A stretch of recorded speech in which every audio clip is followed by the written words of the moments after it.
Biirichi barnoota mala taphaan dabaalamee baratamuun sagantaa gannaaf sanbattan lamaaniin waggoottan lamaan darbaniif kolleejjii barsiisota Asallaa fi kolleejjii barsiisota Dabra Birhaanitti leenjisaa ture sadarkaa dippiloomatiin eebbisiiseera. Sagantaa eebba barsiisota barnoota bu'uura boruu kanarratti haasaa kan taasisan hoogganaan biiroo barnoota magaalaa Finfinnee Dr. Zalaalam Mulaatu akka jedhanitti barnoota mala taphaan barsiisuu irratti sirni caasaas ta'e ogummaan barbaachisu magaalaa Finfinnee keessa waan hin jirreef kolleejjii barsiisota Asallaa fi Dabra Birhaanitti leenjisuuf akka dirqaman himanii kanaanis milkoofnee barsiisota 2300 fi 59 eebbisiisuu dandeenyeerra jedhaniiru. Hojiiwwan magaalaa Finfinnee magaalaa guddina daa'immaniif mijattuu taasisan keessaa hojiin barnoota tooftaa taphaa irratti hundaa'u manneen barnoota bu'uura boruu keessatti barsiifaman guddina daa'immanii roga maraaf bu'uura jedhaniiru.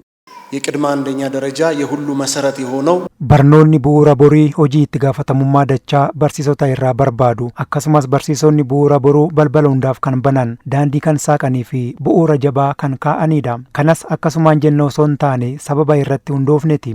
Barachuun karaa barbaaduuf ta'uudhaaf gochaan agarsiisuudhaaf waliin jiraachuuf barbaachisaadha kan jedhan Dr. Zalaalam barsiisonni bu'uura boruu karra saaqxota bu'uura jabaa warra kaa'anii fi warra daandii saaqaniidhas jedhaniiru. Caba barnoota keessa ture suphuu fi gama barnootaan bu'aa barbaadame argamsiisuuf ammas bu'uura boruu irratti hojjechuun barbaachisaadhas jedhaniiru Dr. Zalaalam. ሕፃናትን ለማሳደግ ምቹ ከተማ ለማድረግ የቅድመ አንደኛ ደረጃ ijoollee guddisuuf magaalaa mijooftuu taasisuuf barnoonni bu'uura boruu qaama sagantaa kunuunsa daa'imummaan duraa waan ta'eef barsiisotaa fi barattoota keenya akka sakattaanu cabiinsa gama kanaan jiru beekuu fi suphuuf saffisaan baajata guddaa ramaduunii fi kutannoo guddaan hojiitti gallee har'a isin leenjisuu fi ga'oomsuu dandeenyerra. Diiniin kolleejjii barsiisota Asallaa obbo Gosaa Girmaa fi diiniin kolleejjii barsiisota Dabra Birhaan obbo Mabaa Faxxana sagantaa eebba kanarratti barnoonni bu'uura boruu ijaarsa biyyaa fi dhalootaaf bu'uura waan ta'eef bulchiinsi magaalaa Finfinnee fi biiroon barnoota magaalaa Finfinnee kanaaf dursa kennuun hojjechuu isaaniif galateeffatanii barsiisonni barattoota abdii boruu ta'an barsiisuuf leenjii fudhatanii maanaa dhaloota ijaaruu itti kenname ga'umsaan akka baataniif waamicha taasisaniiru.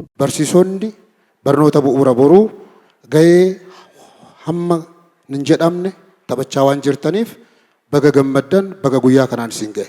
Bulchiinsi magaalaa Finfinnee, biiroon barnootaa bulchiinsa magaalaa Finfinnee, barsiisonni fi hojjettoonni kolleejii keenyaa, qindeessitoonni leenjii kanaa, hooggansi mana barnootaa haannaa sadarkaa tokkoffaa namoonni milkaa'ina kana keessatti gumaacha taasisaa turtan hundaaf maqaa kolleejii barnoota barsiisota Asallaatiin ጉዳይ ገለቶማ ሲንጀቹን በርባዳ የአዲስ አበባ ከተማ አስተዳደርና የከተማ አስተዳደሩ ትምህርት ቢሮ ቡልቺንሲ መጋላ ፊንፊኔ ፊ ቢሮን በርኖታ መጋላ ፊንፊኔ ደሜ ከናፍ ጥየፈኖ አዳ kennuun dandeetti barsiisota manneen barnoota bu'uura boruu ijaaruun daa'imman kunuunsaa fi jaalala isaaniif malu argatanii akka guddataniif haala mijataa uumuu isaaniif galateeffamuu qabu. Barsiisonni guyyaa irraa kana qabxii olaanaa fiduun eebbifamanis barnoota tooftaa taphaan kennamu kana hojiirra oolchuun dhaloota boriif ijaaruu irratti ciminaan akka hojjetan waadaa galaniiru.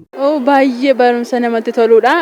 Barattoonni yookaan immoo namoonni iddoo gurguddaatti argitu kun barsiisoti kan qaranidha. Kanaafiyyuu barsiisonni dhaloota kamiin illee qaruudhaaf bu'uura jalqabaati jechuudha. Maatiirraa kaa jalqabee barsiisonni gahee guddaa qabu. Kanaammoo beekanii barsiisonni akka hojjetan illee nan jedha carraa kanaan.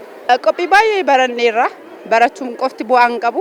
Isa barannee immoo jechaan hojiidhaan agarsiisuu barbaanna.